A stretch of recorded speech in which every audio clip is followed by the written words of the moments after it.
こんにちは、金子でございます。ということで、今日なんですけども、無性にお寿司が食べたい気分、それも、大きな特大寿司が。というわけで、まずは市場に買い出しに行ってきました。うわ、これっすか、マジっすか、はい、うわー、最高の本マグロ。でかいっすね。ちょっともう今150とか超えるやつがもう全然なくて、ああ、いやでも十分、でもこれ70、80ありますよね。80ちょうどですね。うわー、よう切れる包丁。うわ、うまそう。これすごいな。ああ、1000万人おめでとうございます。ありがとうございます。本当にもう。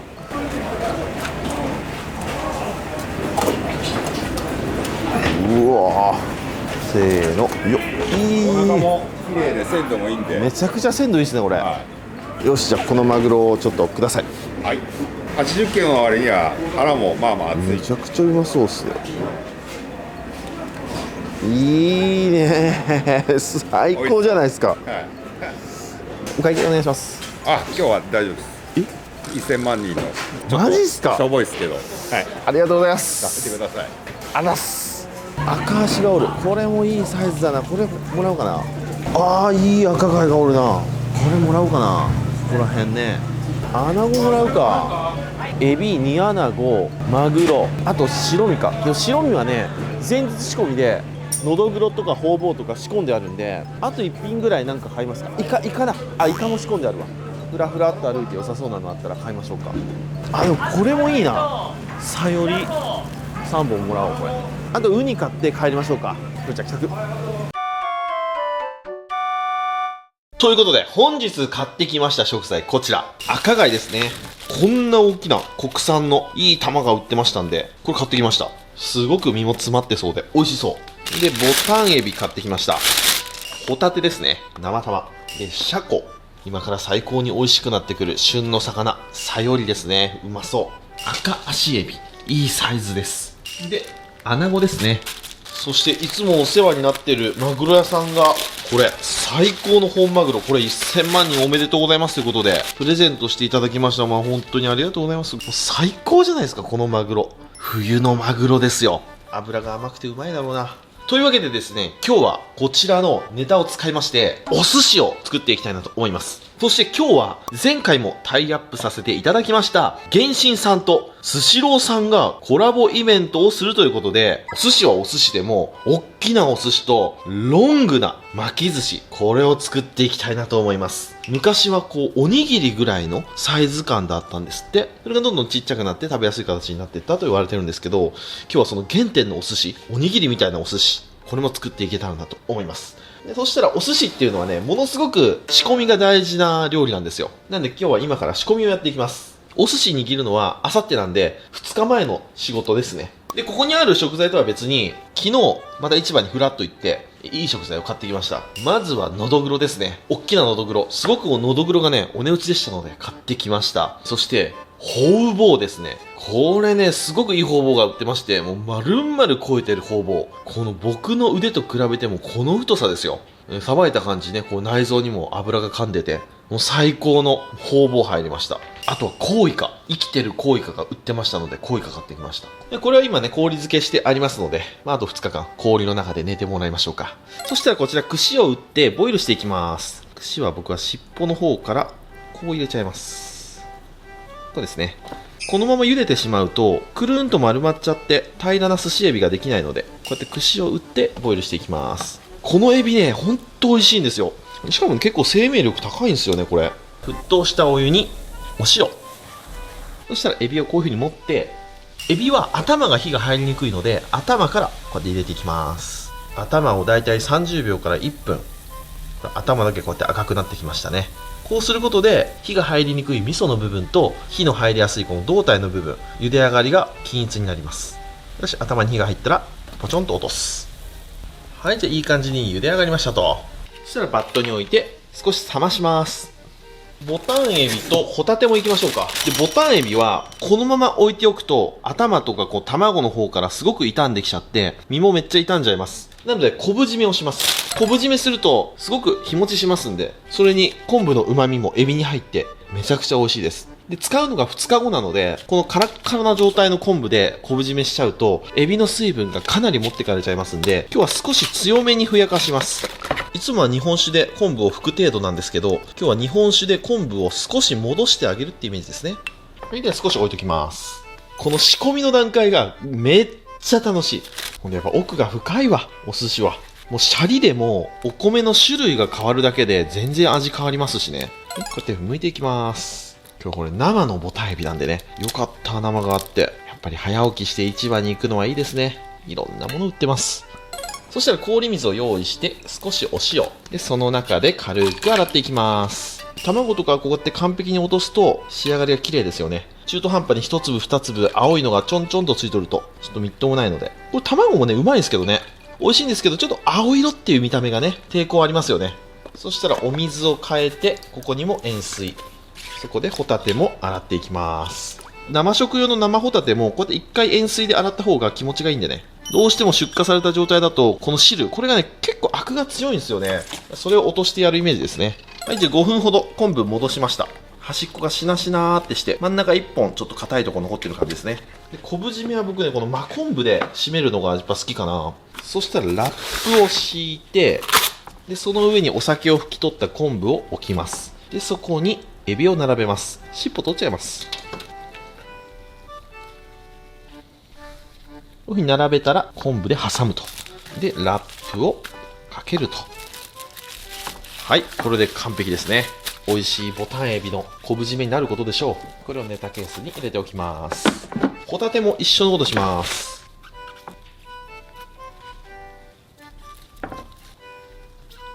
で昆布を敷いて挟んで OK、 ネタケースに入れます。こんなこんなんでエビの余熱が取れました。串を抜いて、で殻を剥いていきます。でまず兜をこうやって取っちゃいます。足も外します。で殻を剥いていきます。この状態ですね。でお腹の方から開いていきます。完璧に落とさないように、殻取っちゃってもいいですね。殻取っちゃって、ほんで背わたが入っている場合はここで背わたを外します。はい、こんな感じですね。これ寿司エビで2日経過するんで、ちょっと味噌の部分傷むと思うんですよ。なんで味噌の部分は今日は切って僕の口の中です。うまー。はい、この状態ですね。なんでもうこうやって頭取っちゃって剥いちゃいます。その日に食べるんだったらこの味噌付きだと、この味噌の甘みもまたお寿司に相まってもう最高に美味しいです。エビの身の甘みだけを楽しみたかったらこの味噌取っちゃう、こういう握りがいいと思いますけどね。こうしてここで開いて、この状態ですね。で背わたを外すと綺麗ですね。少しここ切り揃えちゃいますか。そしたらエビを並べていきます。さよりはこれものすごく鮮度いいですね。これ2日は全然余裕で耐えれます。でも腹だけ出しておきましょうね。ほらお腹もすごくいいし、ほらこれいいさより、油バッチリ。この目の輝きね、うわいい匂い。このさより独特のこの香りがあるんですよ。この春を告げる香りですね。相変わらず君は腹黒いね。でこうやって腹黒いのって太陽の光から内臓を守るためにこう腹黒くなったんですよね。はい、さよりの仕込みの完成ですね。これで握る直前に3枚におろしてやっていきます。次シャコですね。オスのシャコエビ、これを剥いていきます。頭切って両サイドを落とすと。で最後にここをピチョンと落とすと。こんな感じですね。でこの状態で置いときます。あとは殻を外して使うだけ。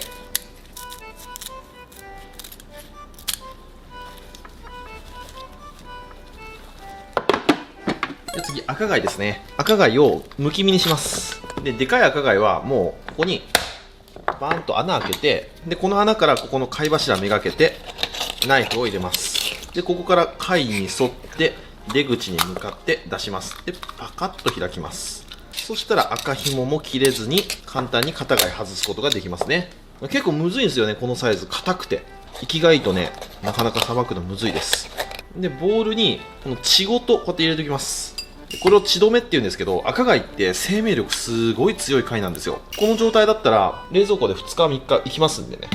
ここに穴を開けて、でそこから貝柱ですね。で貝柱通したら必ず貝に沿って、貝ひもがここにありますんで、この貝ひもを切らないようにスーッと入れて貫通でパカッと開いて、泥噛んでたらここで1回洗います。にしてもいい赤貝だなこれ。これが1玉1000円ですね。赤貝ってねすごく高級な貝なんですよ。いいお寿司屋さんで赤貝を追加で頼むと中トロとか大トロとかより高い場合が多いですよ。すごく手間がかかるんですよね。そもそも国産でこの大きさなかなかないですよね。はい、とりあえず赤貝のむき身の完成ですね。これはラップをして冷蔵庫に入れておきます。そしたら穴子いきますか。うまそうな穴子だな。そしたら頭取っちゃいますね。そしたら骨とかヒレとか血がついてる場合ありますんで、こういうところ取っちゃいます。ちょっと大きいので腹骨もこうやって取っちゃいますか。でヒレもこうやって落とします。ここはね生臭いので。で僕らの方はこうやって腹開きで売られてることが多いので、背中にこうやってヒレが残ります。なのでこのヒレも取ってしまいます。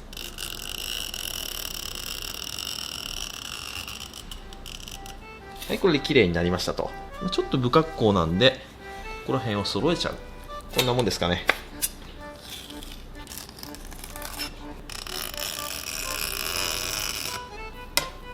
そしたらヒレが取れた穴子ですね。これに塩を振って軽く塩もみでぬめりを取っていきます。はい、洗っていきます。そしたら穴子を沸騰したお湯にもう一瞬だけさっとくぐらして表面が白くなったらもう OK ですぐに氷水に落とす。3秒ぐらい。2カメが取れてなかったんでちょっと湯通しするシーンは取れてませんでしたけど、とにかく3秒ぐらい熱するとこうやって白いぬめりがね取れます。この塩もみで取りきれなかったやつね。それを包丁でこそげ取ってきれいにしていきます。これいい穴子だな。これ美味しいと思う。これ油乗ってるわ。はい、穴子の下処理の完成。そしたら煮だれ作っていきます。まずお鍋にお水1リットル、そこにザラメを 200g で氷砂糖 100g でお醤油ですね。濃い口醤油を 30cc で普通の醤油を 60cc 入れます。でこれ火にかけて砂糖を溶かしていきます。はい、砂糖が溶けたらここに穴子を入れていきます。これで煮だれの中でゆらゆらと泳ぐぐらいのこのぐらいの煮だれで煮ていきます。で20分ぐらい煮ていきます。でアクが出てきますのでアクを手前に寄せて手前でアクを取りしていきます。いい感じですね。はい、じゃあ20分ほど経過しましていい感じに炊き上がりました。そしたらここからがむずいんですけど、穴子火入りたてはホロホロですごく柔らかいです。なのでこれを崩さないようにしゃもじに乗せてまな板に乗せます。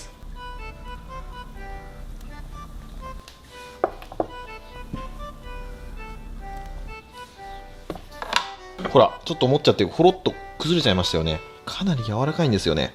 でこれ粗熱が取れると硬くなるんですよ。でこう柔らかいうちにこうちょっと形を整える。あっち。そしたらこの残った煮だれですね。これは甘くてめちゃくちゃ美味しいです。穴子の出汁も効いててすごく最高です。でこれをどんどん煮詰めていってこの量のどうだね半分ぐらいにしたら穴子の甘辛い甘だれができます。美味しいですよね、甘だれ。ちょっと面白いんで昆布入れてもいいですしね。これはまた1日寝かして煮詰めてタレにしておきます。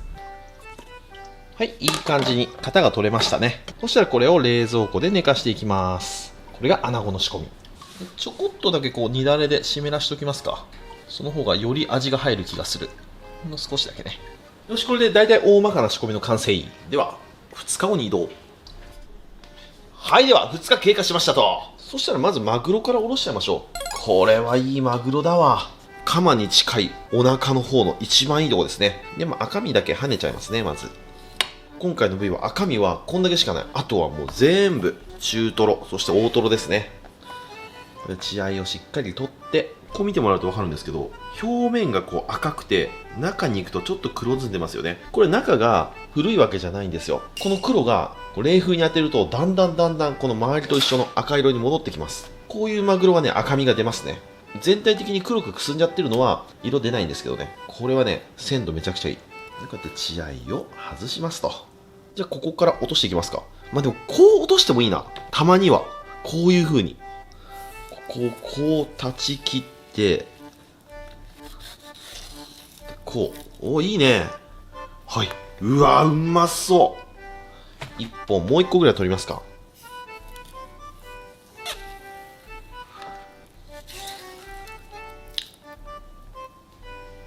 はい、マグロがおろされました。そしたら次は赤貝ですね。2日間経っても生きてる。やっぱり赤貝は生命力が強いね。で、ここ紐ですね。紐のビラビラを外して、で、こういうちょっと砂を噛んでるところ、ここも落とします。ここの間もちょっと砂噛んでることありますんで、ここ落として開くと。これ赤紐。で、あとこういうちょっと汚れたところを外せば、紐の仕込み。で、玉ですね。玉もね、ここにピョッとなんか出てるんですよ。これはね、取っちゃいます。こうやって。何なんですかね。海藻みたいなのがね、ついてるんですけど、これは取ります。そしたら、お腹の方からこうやって開いていきます。ゆっくりと開いていきます。で、貫通させない程度に包丁を入れていきます。いい赤貝だな、これ。そしたら、内臓を外します。この赤貝はこの内臓を食べることできるんですけど、これしっかり取らないと当たりますよ。ここにいろんな毒素が詰まってますんでね。やっぱ赤貝って生食するもんなんでね、ここはもうしっかり取りましょう。で、ちょっと成形して、きれいにすると。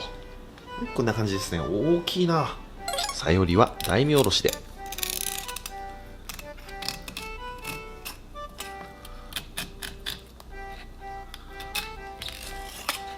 腹骨をすく。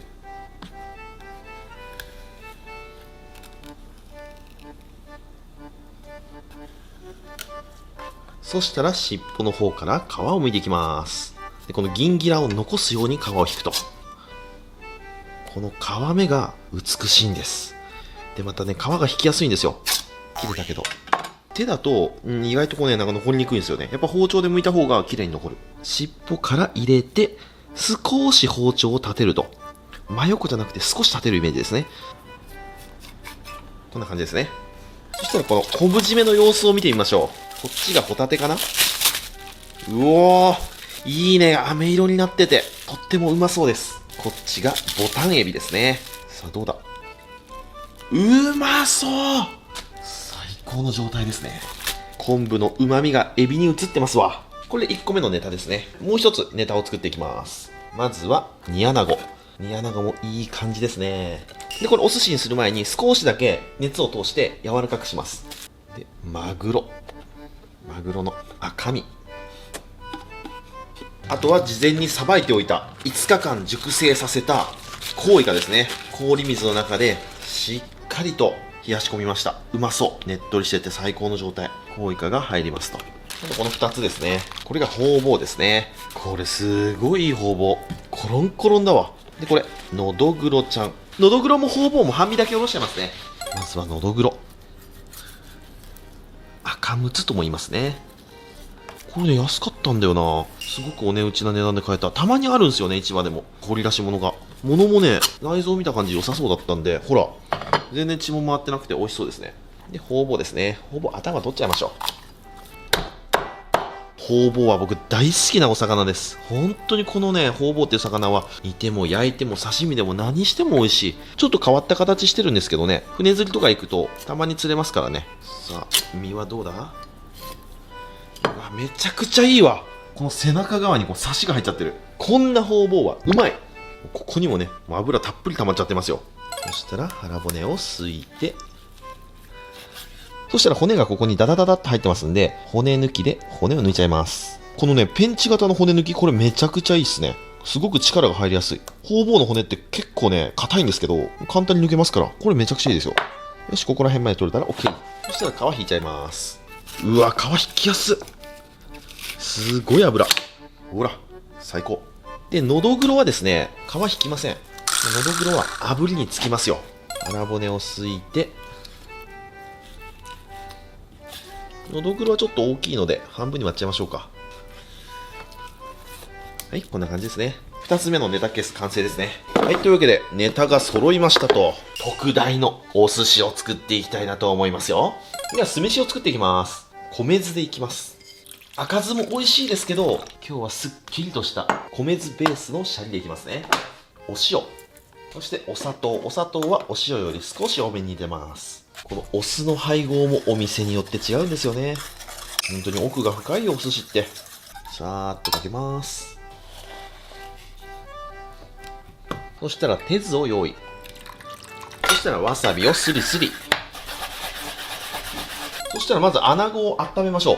ガスで焼いていくんですけど、こうやって笹をね、引いて火を通すとガスの匂いがつかないんですって。おけい寿司さんリスペクトです。確かによく考えたなと思いました。のどぐろも炙ってしまいましょう。お塩をパラパラと振って、で、炙っていきます。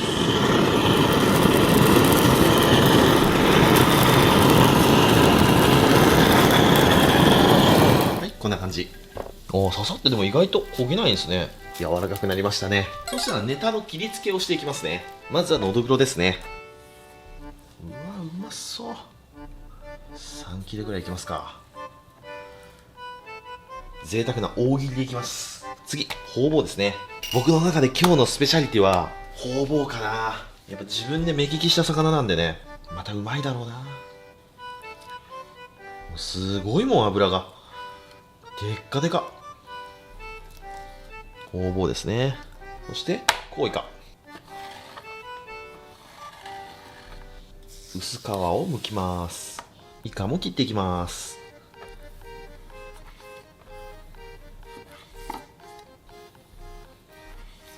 イカは少し隠し包丁を入れておきましょう。次、マグロですね。本マグロのここ中トロですね。中トロを大きくこのぐらい。トロにもちょっと隠し包丁。この大トロもいきましょうか。蛇腹のとこですね。砂ずり。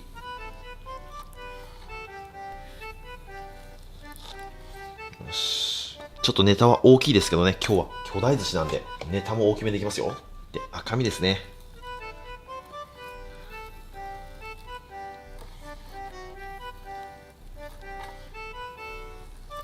はい、赤身。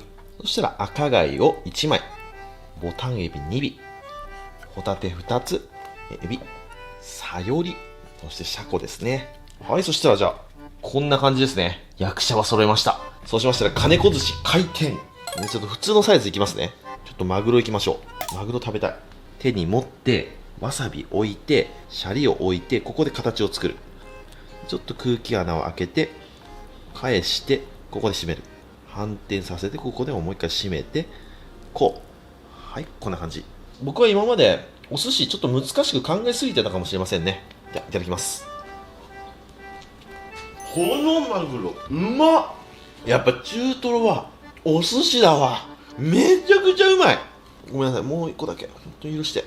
ヒラメのからすみ、ちょっとヒラメのからすみ持って手酢つけて、なんかね、慣れてきたか知らんけど手にシャリがくっつかないんですよ。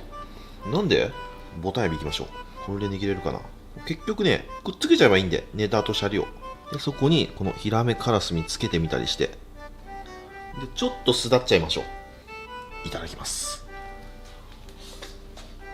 まっ。ヒラメのカラスミめちゃうまい。ほんで、ボタンエビがシンプルにうめえ。あ、これうまいわ。カラスミっていうと、ボラの卵で作るものっていう、そういう頭があったんですけど、こういういろんな魚卵で作っても面白いですね。さあ、つまみ食いは置いといて、お寿司の原点と言われてるね、おにぎりぐらいのサイズのお寿司を作っていきましょう。そしたらシャリですね。もうシャリはこのぐらいの大きさ。こうです。握っちゃいます、こうやって。ビッグサイズ。このサイズです。で、ここにわさび塗って、ネタを置いていきます。まずは中トロ、赤身、のどぐろいきましょう。のどぐろ、エビもいこう。で、これで握っていくと、こういう感じ。こうの、こうの、こうで。ほら、巨大寿司。昔のお寿司はなんかこういう感じだったんですって。わ、でもなんかいいね。3つぐらい握りたいですね。シャリはもうこのぐらい大きくいきます。はいはいはい。握って握って、ボタンエビ、アナゴ。確かにガス臭くない。笹のすごくいい匂い。アナゴはまあこのぐらいの大きさでいきますか。で、赤貝。赤貝はここに包丁入れましょうか。パチーン。綺麗に反り返りましたね。で、ホタテ。うわ、締まってるね。エビ、ホタテ、赤貝いきますか。赤貝。でかいな、赤貝。ちょっと半分に切りたいな。でかいんで、半分に切りますね。かっこいいね、翼みたいで。んで、イカですね。これはすだちと塩でいただきましょう。で、にぎにぎ。はい。オッケー。で、ここに置いて。もう一個いきますよ。ホウボウとノドグロとでサヨリとシャコいきましょう。シャコでニギニギ、よいしょ、ニギニギ、はい、でここに置きまして、でアナゴはここに添えましょう。アナゴ添えて、ここにアナゴの煮汁をこう詰めました。こうとろーっと甘辛い甘だれですね。ここにさーっとかけて、うまそう。そしたらウニですね、たっぷりここに乗せて OK。 巻物作っていきます。じゃあ巻物は僕の大好物のトロタクでいきましょう。なんでトロタクってもううまいかね。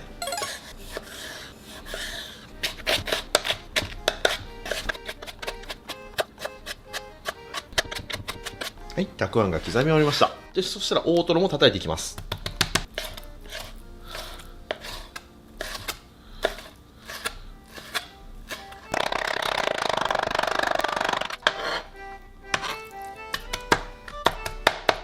ちょっとたくあん多めでいきます。よし、じゃあ巻物巻いていきましょうか。握りも大きいから巻物もちょっと長めに作りたいな。まず海苔を半分に切って、で海苔置いて酢飯を敷き詰めていきます。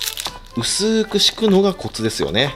でここちょっと開けて、こう下は埋めていくと。よし、こんな感じ。そしたらトロタクを真ん中に置いて、ここであんまり入れすぎちゃうと綺麗に巻けないんですよね。よし。そしたらこっから巻いていきます。押さえ込んでくるんで、よっと、いけたかな。お、まあいい感じじゃないですか。はい、こんな感じ。これを量産していく。そしてつなげていくと。あくまでも今日は巨大というコンセプトですのでね、巻物は長めに作っちゃう。あ、これ上手に引けた。これ完璧。で、このトロタクは、さばいた時に出たアラとか、あと皮の周りについてる肉も、スプーンでこそげ取って入れておきました。いきます。巻いて、キュッと締めて、よいしょ。で、四角に整えて、どうだ？おー、いい感じ。これで合体させると。もう一本作ろう。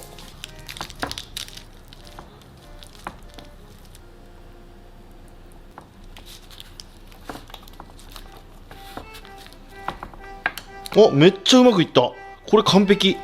そしたらこれを3つつなげて、境目を海苔で連結。ちょっとご飯をつけて、くるっと巻いてあげる。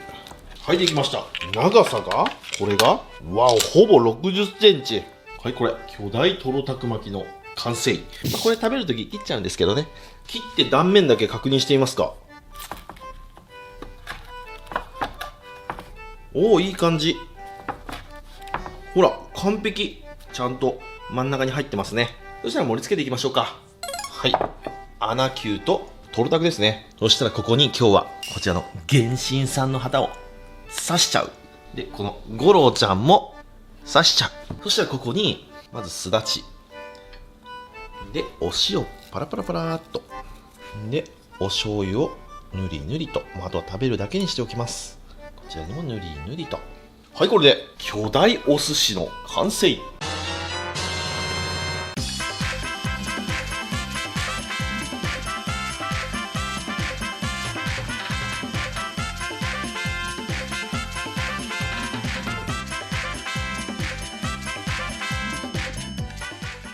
はい、じゃあ完成。いただきます。よっしゃ、食べていこう。こちらが巨大なおにぎりみたいなお寿司ですね。一貫で何食も味わえます。ではどれからいこうかな。じゃあすだちゾーンからいきますか。うわ、でっけ。マジでおにぎりだなこれ。こちらいただきます。うまっ。ボタンエビ、ホタテ、そして赤貝が入ってきましたね。うわ、うま。お口の中幸せ。じゃあ煮穴もいきますか。ほんとは柚子の皮とかあるとまた味が変わってよかったかもね。いただきます。めっちゃうまい。お上品。至福ですな。いや、ちょっとゴロちゃんにはどいてもらってトロタクいきましょう。いただきます。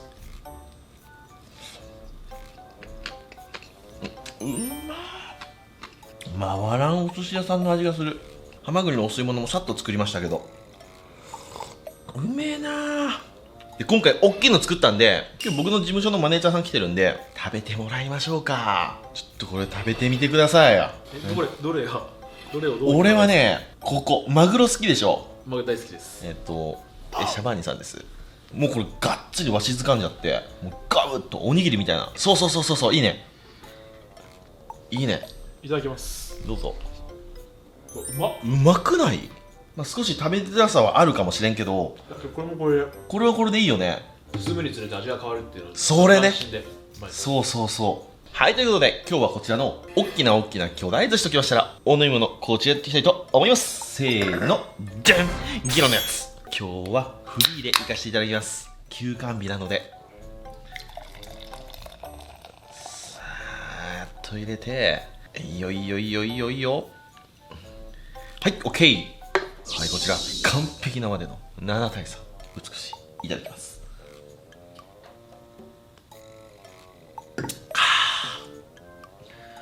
うめえ。たまにはこういう変わったお寿司もいいですね。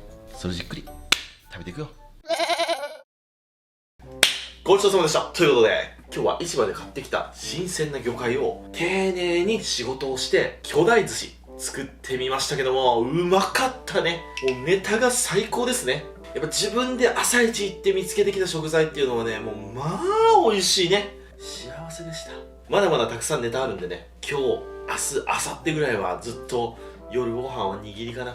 そして今日コラボしました原神は PC、スマホ、プレイステーション4、そしてプレイステーション5、こちらでプレイ可能なオープンワールドのアドベンチャー RPG で広大な魔法の世界に今すぐ足を踏み入れ、7種類の元素の力が存在するテイワット大陸で冒険をするゲームとなっております。クロスプラットフォームプレイにも対応していて、豪華な声優さんや可愛いかっこいいキャラクター盛りだくさんで、本当に映像が綺麗なんですよ。広大な幻想世界を自由に冒険できる。風に乗って自由に空を飛び回ったり、雲を突き抜けるほど高い崖に登ったり、時には水中を潜って海底遺跡を探索。冒険の仕方はプレイヤー次第となっています。そんな原神さんが今回怪盗祭というイベントを開催しております。怪盗祭はランタン、花火、友人や知人との再会で代表されるゲーム内イベントの中で最も大きなイベントの一つで、形式には制限なくリアクション、アニメーション、チャレンジなど多くの機能で楽しめます。期間限定イベントもあるみたいですよ。バージョン 4.4 では新しいマップも追加されるみたいです。そして2月の21日からですね、スシローさんとのコラボも始まりまして、みんなが好きなエビ、マグロ、サーモンなどの原神寿司セットが販売されていて、オリジナルメニューやグッズもあるみたいです。今日の料理もこちらのポスターにある五郎さんと三五宮ここみをイメージして作りました。ちょっとわかりにくいかもですが、僕も実際スシローさんに出向いて食べていきたいなと思ってますよ。怪盗祭はゲーム内で楽しんで、スシローさんとのコラボはぜひ店舗の方で楽しんでくださいね。イベントの詳細やダウンロードはこちら、この動画の概要欄に貼ってありますので、ぜひぜひチェックしてみてくださいね。はい、というわけで今日もありがとうございました。バイバイ。